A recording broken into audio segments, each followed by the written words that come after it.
Pharmaceutical companies, they do control the politicians. So. They control the politicians, and not only that, wow. and the politicians control the laws. So as a result, that's how they control the thing. And then as a result of that, we got to bring in the agenda. They intend that they'll use as a method of thinning the population. Now, how do you think the Africans got AIDS?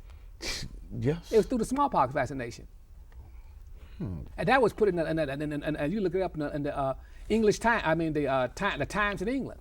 They did the story in 1980 on that. That's verifiable. To tell people right quick. This is part one. We're going to talk about New World Order next. But go ahead. There was another book by a guy named Jones called The Black Holocaust, which gave the whole history of the AIDS virus. Started in Fort Detrick, Maryland, where they brought Nazis back from Germany who had already started that process, and they completed it right here in America. And had their number one person who was, I believe, a male airline attendant who liked men and liked women. And he traveled all over the world. Have you heard that? Oh, yeah. Well, remember when it first got started, everybody thought it was a homosexual disease.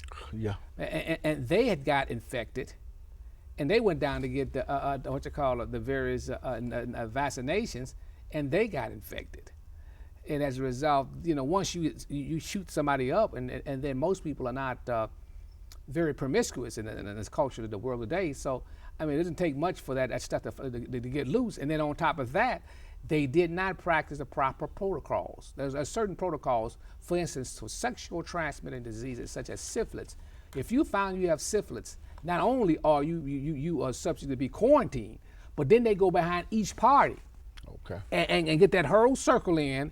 And hold on folks in the tank and say, these are the drugs that's mandatory. They didn't do that with the homosexuals. Homosexuals yelled so much that they wanted freedom, and they didn't want to be put in this thing.